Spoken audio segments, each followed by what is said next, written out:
Juntos, aprendamos a escuchar la voz del Señor a través del estudio de su palabra. Aprendamos a obedecer sus principios y que su verdad se establezca en nuestras vidas. Te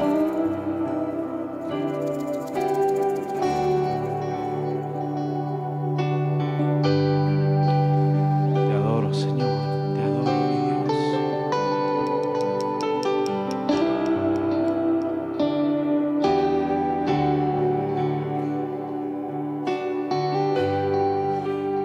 Escuche lo que dice esta canción. No ha sido fácil creer en tu poder.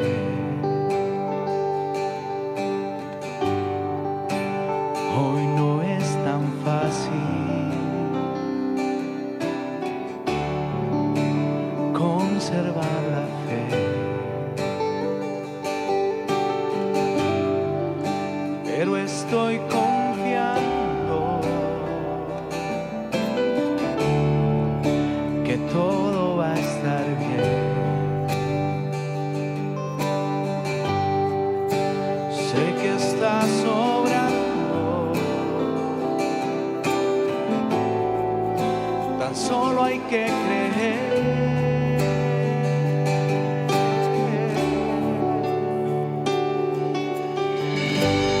En lo alto, en lo bajo, allí voy a adorar.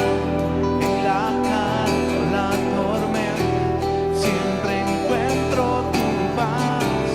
En la noche más oscura, tu luz me alumbrará. Yo te voy a cantar. No ha sido fácil reír en el dolor.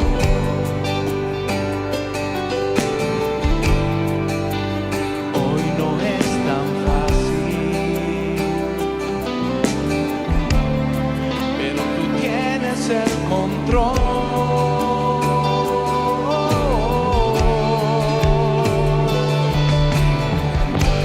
En lo alto, en lo bajo, allí voy a adorar.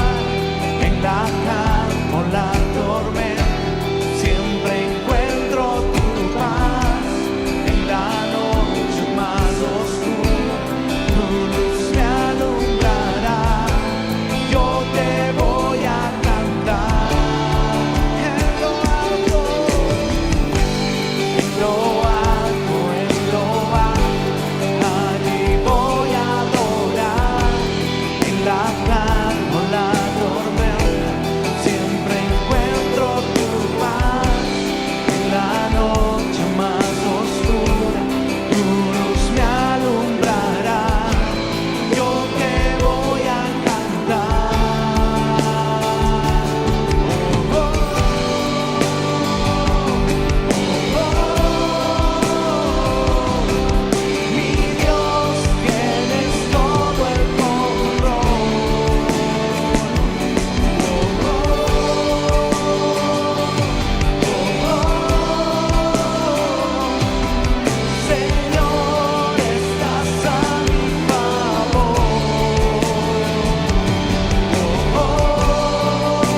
Con tu contribución podemos seguir con la obra que el Señor nos ha encomendado. Hay diferentes formas de presentar nuestros diezmos y ofrendas. Si prefiere, puede hacerlo por medio de transferencia bancaria. Mientras reconozcamos que todo procede de Dios, vivamos en su temor y busquemos de su dirección en todas las áreas de nuestra vida, seremos prosperados, porque el Señor no es deudor de nadie. Saludos, amados hermanos, Dios los bendiga. Qué bueno estar reunidos nuevamente para compartir la palabra del Señor, para poder revisar esta preciosa palabra que nos edifica, que nos levanta, que nos restaura, que siempre el Señor es tan bueno que nos ha dado la oportunidad de reunirnos a través de este medio de comunicación, a través del internet. Dios tiene un plan hermoso para nuestra vida y cada vez que tenemos la oportunidad de escuchar su preciosa palabra, el Señor tiene el propósito de levantarnos y de edificarnos. Como siempre, reciba en este día, en este tiempo, un abrazo fuerte, un saludo cordial de parte de su iglesia cristiana.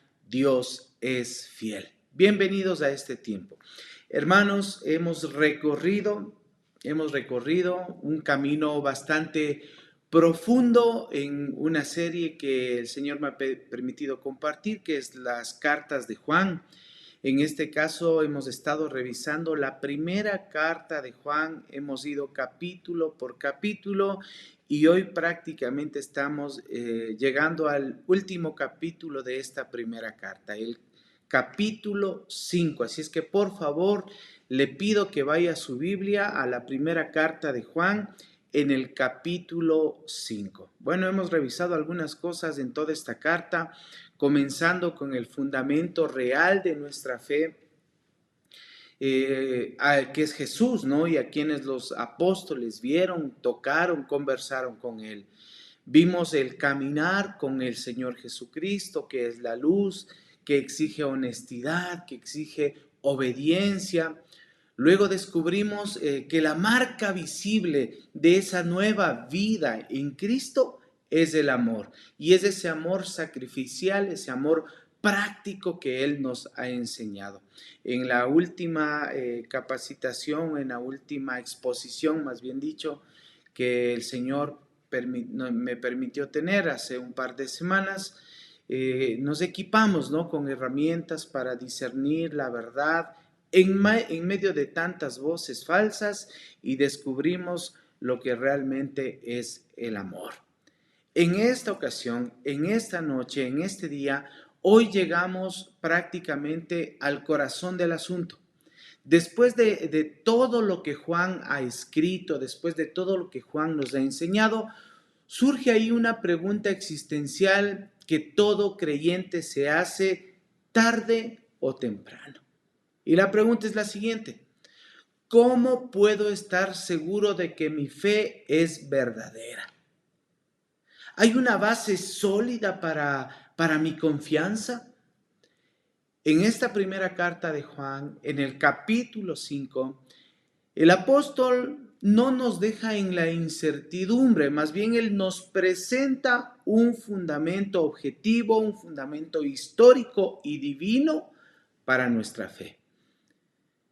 No se basa el apóstol Juan o no nos presenta únicamente sentimientos que van y vienen, sino algo muy, muy firme que va más allá de nuestras emociones. Hoy veremos que Dios mismo ha provisto de 3 testigos que dan de un testimonio irrefutable, inequívoco de su Hijo. Y al final esperamos que con la guía de nuestro Dios podamos descubrir qué significa realmente tener la vida eterna.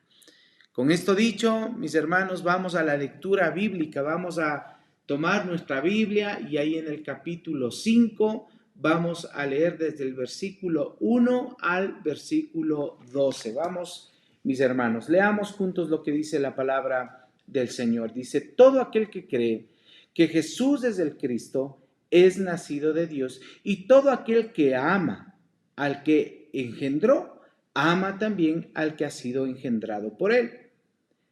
En esto conocemos que amamos los hijos de Dios, cuando amamos a Dios y guardamos sus mandamientos.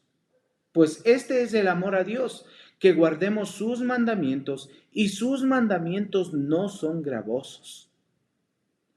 Porque todo lo que es nacido de Dios vence al mundo y está en la victoria que ha vencido al mundo nuestra fe. Y esta es la victoria que ha vencido al mundo, nuestra fe. Versículo 5. ¿Quién es el que vence al mundo? Sino el que cree que Jesús es el Hijo de Dios. Versículo 6. Este es Jesucristo, que vino mediante agua y sangre, no mediante agua solamente, sino mediante agua y sangre. Y el Espíritu es el que da testimonio, porque el Espíritu es la verdad. Porque tres son los que dan testimonio en el cielo: el Padre, el Verbo y el Espíritu Santo, y estos tres son uno. Y tres son los que dan testimonio en la tierra: el Espíritu, el agua y la sangre, y estos tres concuerdan. Si recibimos el testimonio de los hombres, mayor es el testimonio de Dios, porque este es el testimonio con que Dios ha testificado acerca de su Hijo. Versículo 10. El que cree en el Hijo de Dios tiene el testimonio en sí mismo. El que no cree a Dios le ha hecho mentiroso, porque no ha creído en el testimonio que Dios ha dado acerca de su Hijo. Versículo 11. Y este es el testimonio, que Dios nos ha dado vida eterna, y esta vida está en su Hijo. Y versículo 12, que prácticamente nos concluye esta parte, dice: el que tiene al Hijo tiene la vida. El que no tiene al Hijo de Dios no tiene la vida. Hermanos amados, algunas verdades encontramos aquí, algunos aspectos y a considerar, y le pido al Señor que nos guíe, mis hermanos, en esta noche, y que podamos entender un poco más de su grandeza. Primero, quisiera iniciar tratando un punto que tiene que ver con la familia de la fe, ¿sí? Con aquel que cree en Jesucristo. Porque aquí podemos ver un orden lógico, ¿no? Aquel que es de la familia de la fe tiene que creer, tiene que nacer, tiene que amar y tiene que vencer. Ahí lo podemos ver desde el versículo 1 hasta el versículo 5. Porque el apóstol Juan comienza este capítulo 5 conectando directamente con todo lo que él ha venido enseñando y establece una cadena lógica, una cadena inseparable. Primero, creer que Jesús es el Cristo. Lo dice aquí el versículo 1, todo aquel que cree que Jesús es el Cristo, en el Mesías prometido, en el ungido de Dios. Esa es la evidencia de que somos nacidos de Dios. Y todos sabemos a este punto que el nuevo nacimiento no produce la fe, sino que la fe es una expresión y una evidencia de que hemos nacido de nuevo. Luego quiero decirte que hay que amar al que engendró. En este caso nos dice, si usted se fija, dice, es nacido de Dios, y todo aquel que ama al que engendró, ama también al que ha sido engendrado por él. O sea, amar al que engendró, o sea, amar al Padre significa también amar a los que han nacido de él, a nuestros hermanos, como lo dice todo este versículo 1. Entonces nosotros no podemos decir amo a Dios y odiar al hermano o aborrecer al hermano. Eso no concuerda.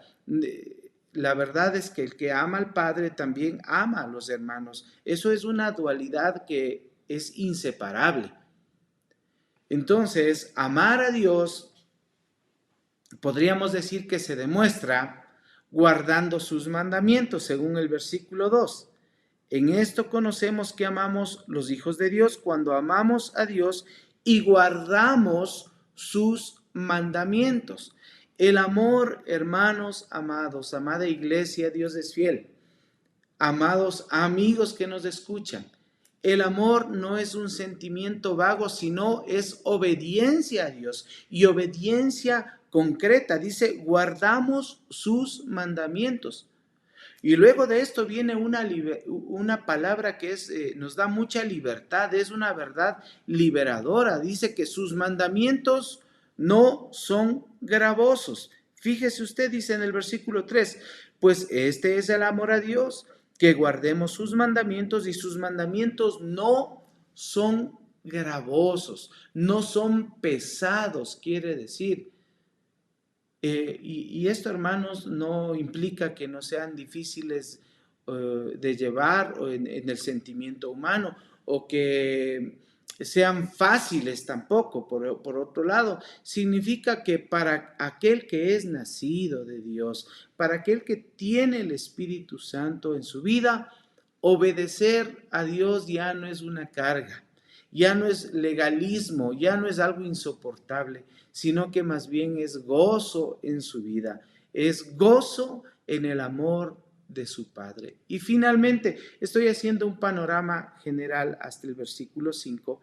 Finalmente, aquel que es nacido de Dios vence al mundo. Nos dice, ¿no? En el versículo 4 y 5 dice, porque todo lo que es nacido de Dios vence al mundo, y esta es la victoria que ha vencido al mundo, nuestra fe. Nuestra fe. Versículo 5 dice, ¿quién es el que vence al mundo? Sino el que cree que Jesús es el Hijo de Dios.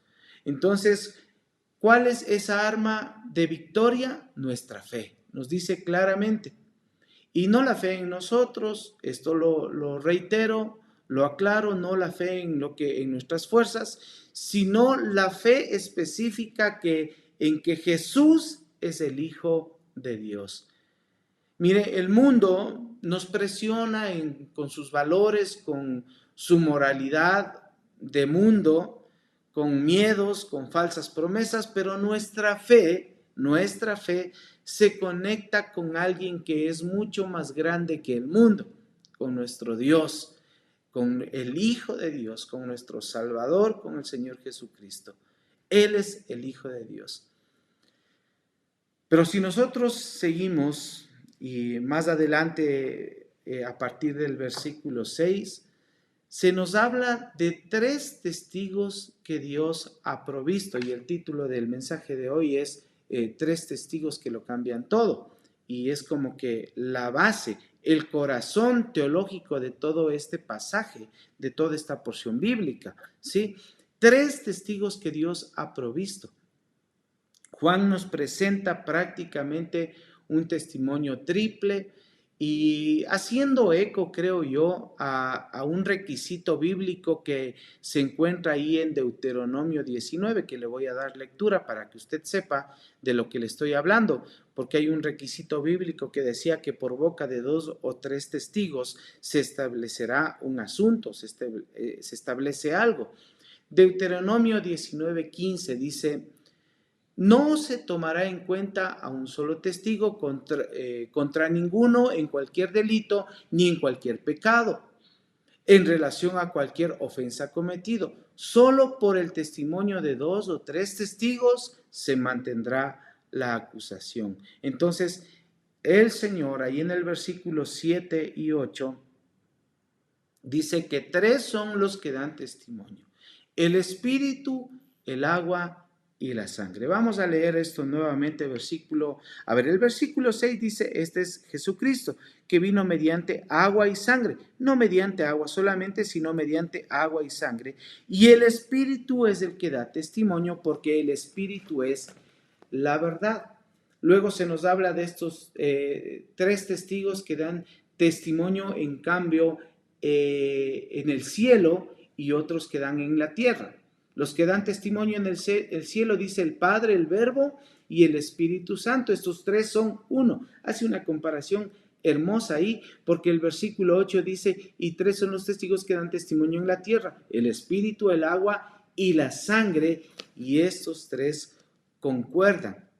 Y a pesar de que no hay un detalle literal aquí en estos versículos sobre qué es lo que está haciendo el agua la sangre y el espíritu, en toda la Biblia nosotros podemos llegar a entender de qué nos está hablando aquí el apóstol Juan cuando habla del espíritu, del agua y de la sangre. ¿Sí? El creyente, por medio de su conocer bíblico, llega a determinar el significado. Por ejemplo, el agua de que nos habla aquí y que todo concuerda, en la mayoría de interpretaciones teológicas, especialmente teología reformada, se hace una referencia al bautismo de Jesús, ahí en el Jordán. Usted recordará cuando el Señor Jesucristo fue bautizado, ahí el Padre declaró y dijo, este es mi Hijo amado, y el Espíritu Santo pues descendió como paloma. En Mateo capítulo 3, en Mateo, en Marcos, Lucas también encontramos esta porción, ¿no? Mateo 3:13 dice, entonces Jesús vino a Galilea, a Juan, al Jordán para ser bautizado por él, mas Juan se le oponía diciendo, yo necesito ser bautizado por ti y tú vienes a mí. Pero Jesús le respondió, deja ahora porque así conviene que se cumpla toda justicia. Entonces le dejó. Y Jesús, después que fue bautizado, subió luego del agua. Mira aquí este símbolo, ¿no? El agua. Y he aquí, los cielos le fueron abiertos y vio al Espíritu de Dios que descendía como paloma y venía sobre él, el Espíritu Santo. Y hubo una voz de los cielos, el Padre, que decía, este es mi Hijo amado, en quien tengo complacencia. Entonces, aquí podemos ver de manera literal cómo la Trinidad se hace presente y estos tres son uno. Por eso es que la mayoría de intérpretes reformados hacen referencia a esta agua que se nombra aquí en la primera carta de Juan capítulo 5, hacen referencia al bautismo del Señor Jesucristo. Es lo más evidente, ¿no? Y claro, el agua apunta prácticamente a la inauguración del ministerio del Señor Jesucristo, a esa identificación con el ser humano, y también se declara, ¿no?, de una manera contundente la divinidad de su filiación, o sea, la divinidad de que el Hijo es Dios. Luego está la sangre, mis hermanos, porque dice aquí, ¿sí? Y tres son los que dan testimonio en la tierra, el espíritu, el agua y la sangre. Y estos tres concuerdan. La sangre definitivamente apunta directamente a la cruz, a la muerte sacrificial de Jesús, que es ese testimonio supremo de amor y la verdad en su identidad. Cuando recordamos en el estudio de la primera carta de Juan, ahí en el capítulo 1, versículo 7 nos dice que lo siguiente, solo para recordar esto que vimos al inicio del estudio de esta carta. Dice, pero si andamos en luz, como Él está en luz, tenemos comunión unos con otros, y la sangre de Jesucristo, su Hijo, nos limpia de todo pecado. Primera carta de Juan 1:7. La sangre de Jesucristo nos limpia de todo pecado. Entonces, cuando nos habla de la sangre, nos habla de esa limpieza sobre nuestra vida. Entonces, no vino solo con el agua, con el comienzo, sino con la sangre, que es prácticamente la consumación, la culminación. Su muerte, la muerte de Jesús, no puede en ninguna circunstancia tomarse como un fracaso, sino más bien como el propósito por el cual Él vino. Y también se nos habla del Espíritu, ¿no? Tres son los que dan testimonio en la tierra, el Espíritu, el agua y la sangre, y los tres concuerdan. El Espíritu, que es la verdad, el Espíritu, que es la verdad. Si usted se fija en el versículo 6, dice al inicio, dice, este es Jesucristo, que vino mediante agua y sangre, no mediante agua solamente, sino mediante agua y sangre, y el Espíritu dice que es el que da testimonio, porque el Espíritu es la verdad. Es el que da testimonio y es la verdad. Esto es algo grandioso, porque cuando un creyente es sensible al Espíritu de Dios, está siendo sensible a la verdad. Solamente el Espíritu de Dios es aquel que puede hacer una obra en el creyente.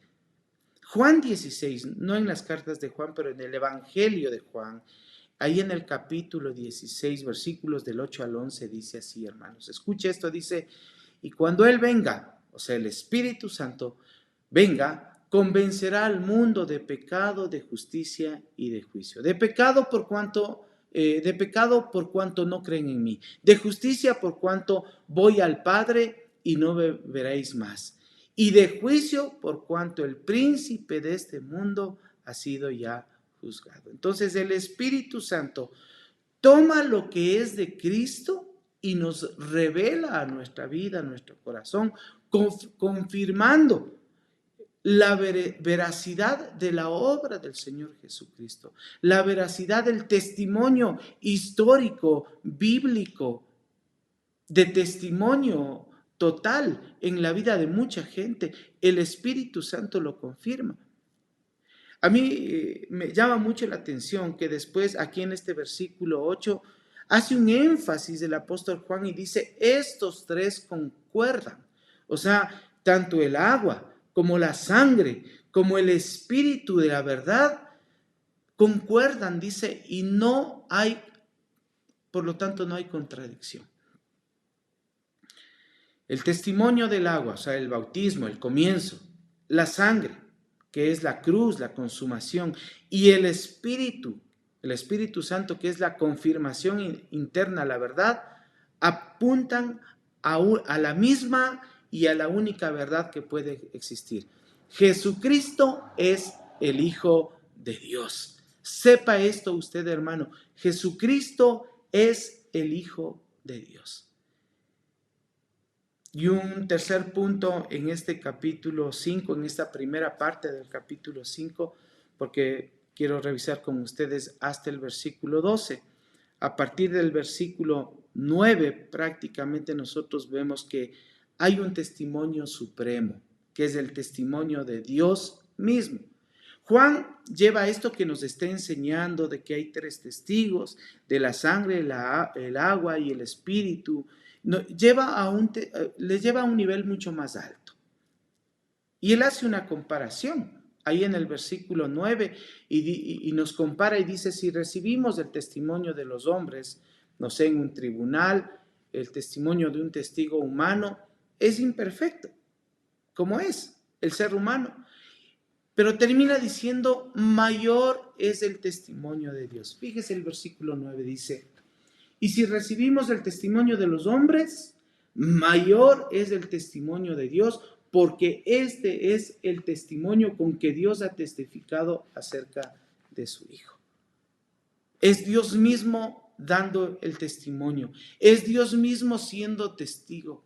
Él, el Dios Todopoderoso, testifica acerca de su Hijo de múltiples formas, de múltiples maneras, en el bautismo, en la resurrección, en las Escrituras, en el mismo Espíritu. Entonces, hermanos amados y amigos que están escuchando este mensaje, rechazar el testimonio de Dios es, como dice el versículo 10, hacer a Dios mentiroso.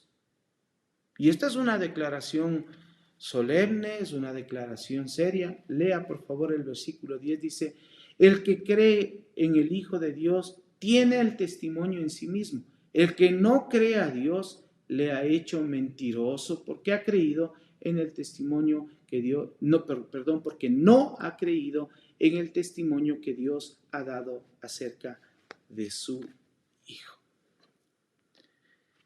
¿Y cuál es el testimonio que Dios ha dado acerca de su Hijo? Es un testimonio divino. Es que Dios nos ha dado vida eterna y esa vida está en su Hijo. Versículo 11 dice, y este es el testimonio, que Dios nos ha dado vida eterna y esa vida está en su Hijo, en el Hijo de Dios. Entonces, la vida eterna no puede ser únicamente algo que implique solo duración interminable, sino que más bien es una cualidad de vida. Es la vida de Dios mismo sobre nosotros y se encuentra exclusivamente en Jesús. Entonces ahí llegamos a una conclusión lógica, a una conclusión clara, contundente. El que tiene al Hijo tiene la vida, y el que no tiene al Hijo no tiene la vida. Esto nos dice el versículo 12. Claro, contundente. No hay terceras opciones. No hay que yo soy buena gente y eso me da vida eterna. No. Fuera de Cristo, nadie puede tener vida eterna. La vida está en el Hijo de Dios, en Cristo Jesús, y no hay otra opción. Entonces, mis hermanos, creo que vale la pena ya en esta parte final, para ir concluyendo la enseñanza de hoy. Creo que nosotros que creemos en el Señor Jesucristo, que somos parte del pueblo de Dios y que estamos leyendo la palabra, nosotros debemos tener bien clara en qué tenemos, por ejemplo, anclada nuestra fe. Nuestra fe está anclada en el testimonio de Dios, en el testimonio mayor.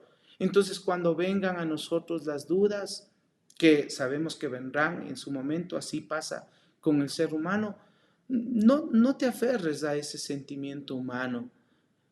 Vuelve a los testigos. Recuerda el agua, recuerda el bautismo de Jesús, recuerda el bautismo tuyo. Dios te marcó, Dios te reclamó. Recuerda la sangre de Jesús que te ha limpiado, que te ha lavado de todo pecado. E invoca el Espíritu Santo sobre tu vida. Pídele que te renueve, que te convenza en tu corazón. Ancla tu fe al testimonio objetivo de Dios. Y también comprueba tu identidad con esas señales de vida. ¿Sí? Las preguntas que nosotros deberíamos hacernos al ver los versículos del 1 al 5 en este capítulo 5 son un espejo práctico. Podríamos preguntarnos, ¿creo que Jesús es el Cristo? A ver, me pregunto, ¿creo que Jesús es el Cristo realmente? ¿Estoy amando a mis hermanos en la fe? Esa sería otra pregunta. ¿Encuentro en los mandamientos de Dios una carga o un gozo, una guía armoniosa para mi vida? Hermanos amados. Y también, por último, dejemos y rechacemos la falsa humildad de la duda. Sí, porque a veces dudar de nuestra salvación se disfraza de humildad, hermanos. Y decimos, es que yo soy muy pecador. Pero Juan dice en su enseñanza que dudar prácticamente de manera persistente de ese testimonio de Dios es hacer mentiroso a Dios. Miren, la verdadera humildad cree lo que Dios ha hecho. ¿Y qué dice? El que tiene al Hijo tiene vida. Agárrate de esa promesa como un náufrago se puede agarrar a una tabla en medio del mar. Agárrate esa promesa. Hermanos amados, amada iglesia, hemos recibido en esta noche un testimonio irrefutable de Dios. No se trata de nuestra opinión, no se trata de nuestros méritos, ni aún de nuestras experiencias, sino se trata de lo que Dios ha testificado acerca de su Hijo. Su testimonio es claro, triple, unánime. Jesús es el Hijo de Dios y es aquel que nos puede dar vida eterna. Amén, mis hermanos. Si este mensaje te ha fortalecido, te ha ayudado a tener más certeza de quién es Dios, por favor, comparte a través del botón que dice compartir. Y bueno, la próxima semana, con la bendición de Dios, espero estar con ustedes para compartir la última parte de este capítulo 5, que consta desde el versículo 13 hasta el 21. Por favor, suscríbete también a nuestra página de la Iglesia Cristiana Dios es Fiel, y sé parte de estos tiempos de edificación con el estudio de la palabra de Dios. Levanto una oración por ustedes, mis hermanos, amigos, que Dios los bendiga, que Dios los guarde siempre en Cristo Jesús. Amén y amén. Este fue un discipulado en línea de la Iglesia Cristiana Dios es Fiel. Esperamos que este tiempo haya sido de edificación para su vida. Gracias por habernos acompañado y por compartir este mensaje con otros. Si necesita ayuda o más información, no dude en contactarnos. Será para nosotros un privilegio servirlos. Dios los bendiga.